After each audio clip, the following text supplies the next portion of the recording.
Break کے بعد ایک دفعہ پھر آپ کو خوش آمدید کہتے ہیں نعیم صاحب.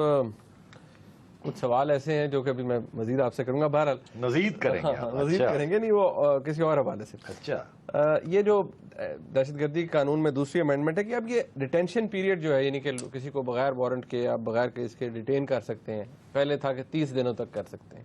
منیب دیکھیے, 2-3 موٹی موٹی باتیں ان کے بارے میں کرنی چاہیے. پہلی بات تو یہ ہے کہ یہ جو سارے قوانین ہیں یا جس کی امینڈمنٹس ہو رہی ہیں, یہ جب میاں صاحب اپوزیشن میں تھے اور پیپلز پارٹی نے اس قسم کی اپنے اینٹی ٹیررزم لاء کے اندر چیزیں لائے تھے, پرپوز کی تھی, انہوں نے ناک آؤٹ کر دی تھی, اسپیشلی یہ 90 ڈیز والی. اچھا, آپ نے اور میں نے ٹیبل پہ بیٹھ کے یہ 90 ڈیز والی بات ڈسکس کی تھی. بالکل. اور اس وقت اور وہ یہی پرپوزل تھی کہ 90 دن کے لیے, اور وہ 60 دن کے لیے تیار تھے. انہوں نے چھوڑ ڈالا تھا کہ نہیں نہیں نہیں نہیں نہیں 30 دن کے لیے. مگر ایک بڑی امپورٹنٹ بات ہے جو مس ہو رہی ہے یہاں, اور وہ بہت اہم. میاں صاحب نے یہ کہا ہے کہ میں ٹیررزم کے خلاف ہوں, اینٹی ٹیررزم کے قانون جو ان کو سخت مضبوط کرنا چاہتا ہوں. بالکل ٹھیک. مگر کہتے ہیں مجھے یاد ہے کہ میرے اوپر بھی اینٹی ٹیررزم کا قانون لگا تھا اور میرے ساتھ ہوئی تھی زیادتی. میں نہیں چاہوں, مطلب ان کا کہنے کا یہ مطلب ہے کہ میں نہیں چاہوں گا کہ یہ قانون غلط استعمال ہو. بالکل ٹھیک ہے. اور اس لیے وہ پہلے تھوڑے سے ذرا کوشش تھے کہ یہ پیپل پارٹی والے کرنے جا رہے ہیں, کل کو اس کو مس یوز نہ کیا جائے سیاسی طور پہ. اور اب بھی وہ کوشش تھے, مگر اب انہیں احساس ہوا کہ یہ terrorism is a very major issue اور اس میں it's important to carry out strong measures. مگر انہوں نے ابھی بھی یہ کہا ہے کہ میری پوری کوشش ہے کہ اس کو وکٹمائزیشن کے طور پہ یا سیاسی طور پہ ناجائز نہ استعمال کیا. اسی لیے انہوں نے کہا کہ یہ ہم نے کچھ اس میں تبدیلیاں کی ہیں, مگر ہاتھ ہولی رکھ کے کہ اس کو ڈیفائن کیا ہے ٹیررزم کو بڑا کلیئرلی کہ جی یہ چیز ٹیررزم ہے, یہ چیز ٹیررزم ہے, یہ چیز ٹیررزم ہے. ٹیررزم کی ڈیفینیشن ریوائز ہوئی. ہاں, اور اس کو انہوں نے ٹائٹ بھی کیا اور کھلا بھی کیا. تو اس لیے میں سمجھتا ہوں تو دس از اے گڈ تھنگ. دوسری جنرل کامنٹ یہ ہے کہ دنیا میں جہاں بھی ٹیررزم ہے, امریکہ کے لاز دیکھ لیں اتنے سخت ہیں کہ آپ امیجن نہیں کر سکتے, اور انڈیا کے دیکھ لیں آپ اتنے سخت ہیں کہ آپ امیجن نہیں کر رہے. اور ہمارے قانون, آرمی کا یہ کب سے یہ کہنا ہے زرداری صاحب کو, 4 سال سے وہ کہتے رہے کہ ٹیررزم کے لاز بنائیں, اینٹی ٹیررزم سخت کریں, بنائیں, تکڑا قانون بنائیں. اس کی وجہ یہ ہے کہ عدالتوں نے تو جو لا اس کے بیسس کے اوپر چلنا ہے. اگر لا میں کوئی چیز نہیں ہے یا اجازت نہیں ہے تو وہ نہیں مان سکتی. اس لیے قانون سخت نہیں تھا, اینٹی ٹیررسٹ کورٹس فنکشنل نہیں ہو سکے بیکاز قانون سخت نہیں تھا, لوگ چھٹتے رہ گئے اور جو سارا پرپس تھا وہ سالو نہیں ہو سکا. اب انہوں نے جو ٹائٹ کیا ہے یہ 4 سال 5 سال پہلے کرنا چاہیے تھا, مگر ان لوگوں کو اس وقت احساس ہی نہیں تھا. پیپلز پارٹی نے فوج کے کہنے کے اوپر بھی پھر بھی نہیں کیا, اتنی دیر لگائی, 4 سال لگا. وہ کہتے ہیں ہم ڈرافٹ دیکھ کے ہم بیٹھ رہے اور فوج کہتی رہ گئی, جنرل کیانی کہتے رہ گئے کہ اس کو ٹائٹ کرو, اس کو ٹائٹ کرو. کیوں؟ وجہ بہت سے لوگ گرفتار ہوئے ہیں کیونکہ قانون نہیں ہے کہ ان کو لیگلی ڈیٹین کیا جائے. چھوڑ بھی نہیں سکتے بیکاز وہ ٹیررسٹ ہیں.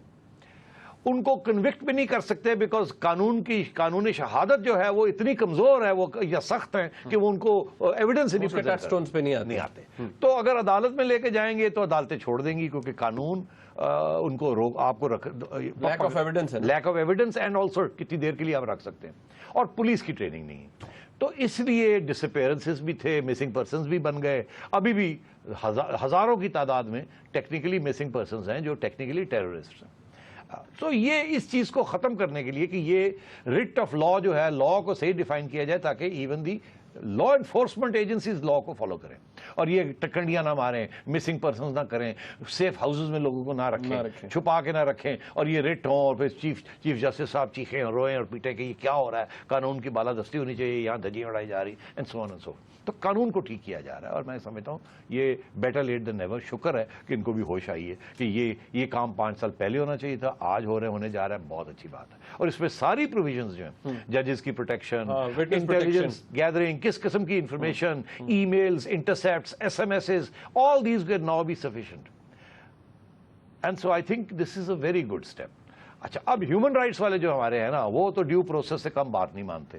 وہ تو کہیں گے کہ جی یہ بھی ٹھیک نہیں, یہ فیئر ٹرائل نہیں ہوگا. مگر بات یہ ہے کہ پارلیمنٹ قانون پاس کرے, ہیومن رائٹس والے ڈیو پروسیس کو ایکسیپٹ کریں, کیونکہ اگر ہیومن رائٹس آرگنائزیشنز امریکہ میں ان کے اور انڈیا کے ان کے اینٹی ٹیررسٹ لاز کو ایکسیپٹ کرتی تو ہماری ہیومن آرگنائزیشنز کو بھی اینٹی ٹیررزم لاز کو ایکسیپٹ کرنا چاہیے. ہاں, جہاں مس کیریج آف جسٹس کا شک ہو, شبہ ہو, وہاں we must all stand up and fight.